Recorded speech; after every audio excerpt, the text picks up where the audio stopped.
Nandito na po tayo sa Suba Residence. At syempre yung promise na magdadala si Madam Sharon at Madam Jola ng halaman. Yan. Ay, nagbububong siya. Wow, nagbububong na si Bray. Baka malalapit na yata yung sidecar. Sidecar. Eto na. Check natin ang sidecar. Good morning, good morning. At pupuntahan ko agad itong ano. Hi, ay, 4. Say good. Ay! Good morning daw, sabi niya, Madam Sharon. Tignan ko muna itong ginagawa ni Bray. Good morning, good morning. Ayan, this is it, pansit. Ha? Ano? Ay, ito na. Kailan natin ito masasakyan? Matagal pa. Ay. Ilang kilo kaya ito? Tingnan nyo na po. Oh, may bubong na. Ala. Ang bubong niya ay talagang matibay din po. Tingnan nyo. Dineg na dineg ang katulad niya, no? Nasira na pati yung gloves mo. Wala ka na ba bago? Yung mga binili natin. Pag ano bili tayo ulit, kailangan may mga extra ka, oh. Baka bigla matamaan yung ano mo. So, eto na yun. Yan. Tingnan ko nga ito. Ito na, nailabas niya na yung mga gamit niya. So, sa Eric, di pa namin tinawag kung anong ginagawa. Nanoorin ka namin. Kumain ka na ba? O si Eric? Si Eric sigurado kumain na yan. In Jesus' name, amen. Amen. Kain po tayo. Kain po tayo. Kain po, mga ka-Sweet Mary. Ano po kasi si Eric, Natutulog po siya. tulog na po, nakatulog kasi maaga siya ang nagigising. Alam naman natin nung nag-stay tayo dito. Kinabit na yung birdie. Sila. Sarap yung sila. Sili. Na birdie. Bird. Konti lang, Brian. Okay. Promise. Diet na ako. Isang kutsara na ako talaga ngayong araw. Sure ka. Pag nasarapan ganyan eh. Sure ka, hindi ka, sa kutsara lang hindi ka nakukuha. Hindi na. Tingnan natin mamaya yung Basta, pag alam mo gumaganon ako, pigilin mo yung kamay ko, okay? Sige. Ang sarap kaya. Nga, tingnan mo. Sumobra yung kanin ko, mawasan natin. Ay, Brian, nagbawas ng kanin. Magda-diet din yata. Mag-diet. Pero sila, sila Jano at Crystal, di ko pa po sila nakita sa labas. Baka po Ako, sinabihan ko si Gano kung kumain na sila. Kumain na daw sila. Okay. Nakita mo sila gising na. Kasi di ko sila napansin. Sarap. Siyempre, the egg. Pwede mo naman tanggalin yung green. Ako, bigay mo sa akin. Kasi, makakatulong yan sa katawan. Sili. Kaya ako takbo sa tubig sa nito, maka. Hindi ka makakakuha. Hindi ka kamukha ng siling pula. Ito green. Maanghang talaga. Yung iba nga. Ginagawa ng dynamite yan eh. Yes. Yung mas malaki dyan. Nilalagyan ng giniling sa loob, tsaka cheese. Favorite ko yun. Hindi. Meron nang pala akong kakwento sa inyo. Yan. Speaking, di ba malapit na yung pag-visit natin kay Alex? Napanaginipan ko siya. Ano pa ang ganit mo? Panaginip ko, papunta tayo dito. Tapos nakita natin naglalakad. Ay, nakatakas kaya si Alex nandito na. Ganun. Kaya lang hindi tayo natuloy. Nag-cut na yung panaginip ko. So, hindi ko na alam. Di ba kukwentuhan natin last time? Baliktad. Pag sabi na ibig sabihin gusto niya doon. Magpagaling. So, una dyan, malapit na tayo mag-visit sa kanya. Oo. Katapusan na naman. Madami yung adobo, itlog, yung kangkong ba? kangkong, okay? Yun ang dadalhin natin. Para kahit na 2 days makain or hanggang 3 days lang bang maabot yung adobo. Hindi. Pwede nyo iinit doon. Kung pwede i-rep. Hindi, sabihin natin yung babaeng naka-security doon. Kung pong may rep po kayo, pag halimbawa, hindi kasi madami yung dadali natin. Kung pwedeng pa-rep. Baka meron naman silang rep doon. Wala pa. Oh, kung gusto niyo mag-pickles. Ay, pickle! Ang diet ko. Ang Oo diet. nga pala. Si Sir, bigay po ni Sir, ano po to? Manabat. Sir June Manabat. Bigay niya? Oo. Sir June Manabat, thank you sa, ano po, sa pickles. Tikman natin ngayon. Pwede natin lagay ito sa mga, ano eh. Rice, ikaw. Sabi ko, madam. Ha? Dulo. Ha? Ako na. Ginawakan ko. Yun. Na lang tayo. Oo. Wow, ang bango. Wala, oh. Ano pa yan? Pickles. Ang bango. Yan. Napapakain ako nito. Sabi mo, diet ka. Ay!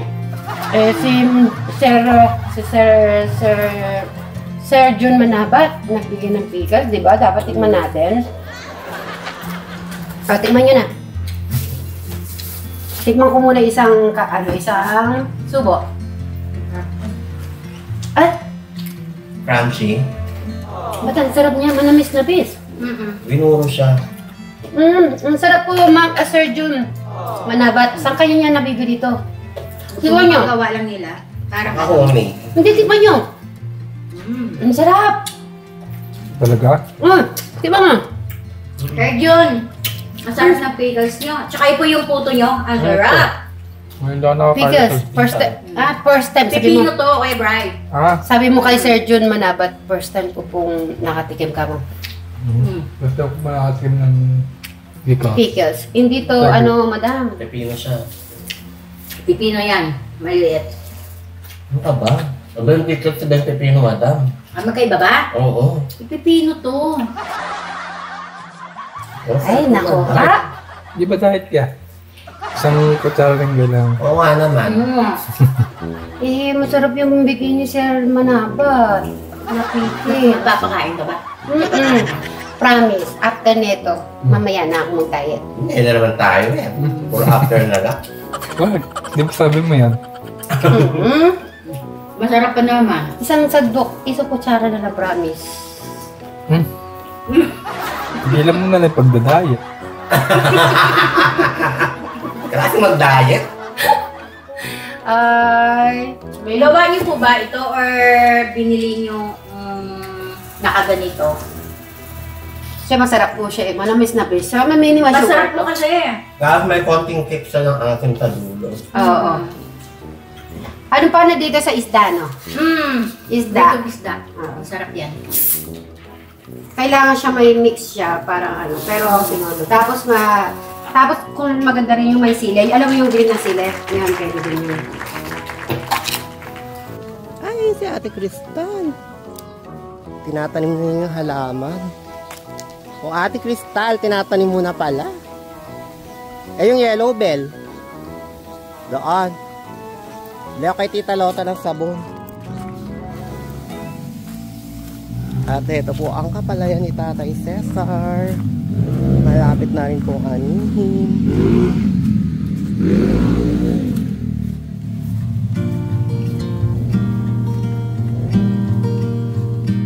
Kapabili pong sabon.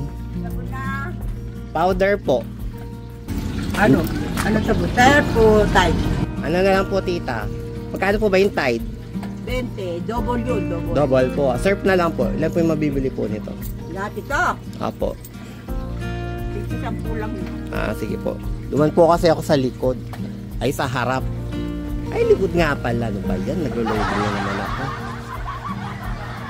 At yan po yung kapalayan ni Tatay Cesar.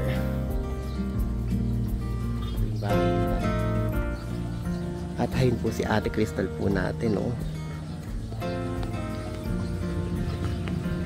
Busy po siya sa pagtatanim ng kanyang halaman. Itong dala po natin.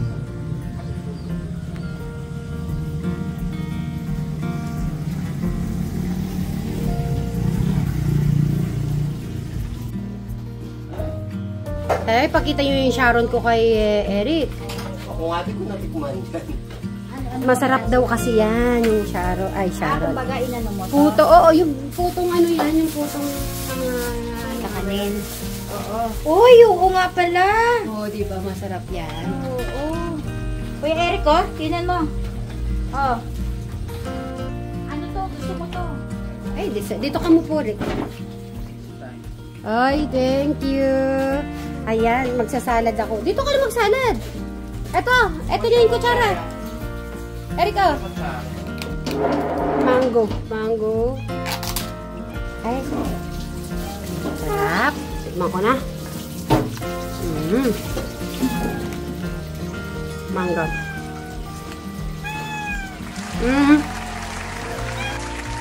Tignan mo kung gaano na sila kalaki, oh. Si kalabasa. Malapit. Umakyat na yun, oh.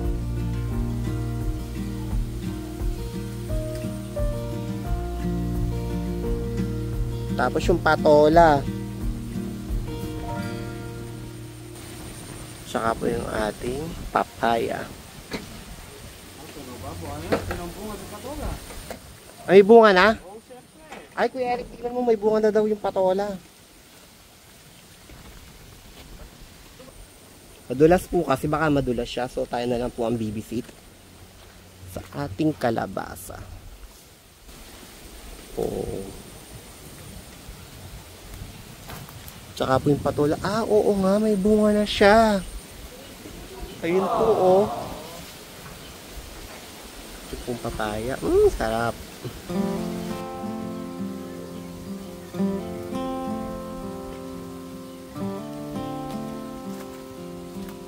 Oh, may bulaklak na rin po.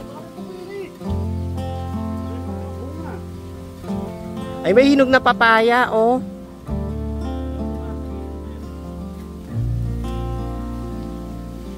I still recall the first time I saw you. Diyan, sa gilid, sa baba. Tignan mo, may bunga na yung, ano, patola. Sige, baba ka. Ayakit ka. Pitasin mo yung papaya. Hinog na.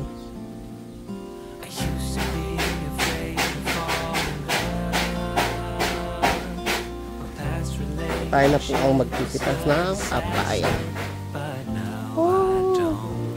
Asan? Nakita ko nga yun. Papaya.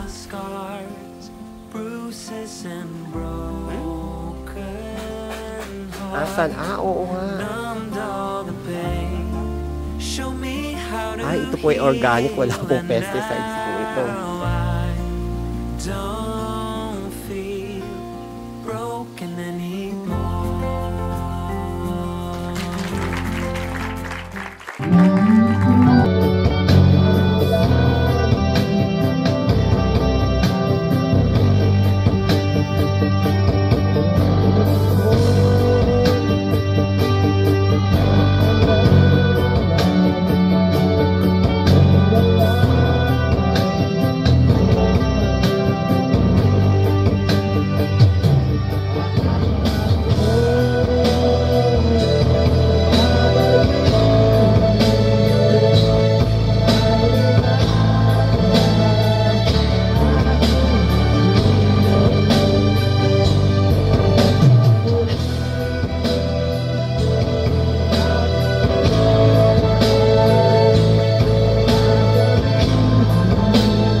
No.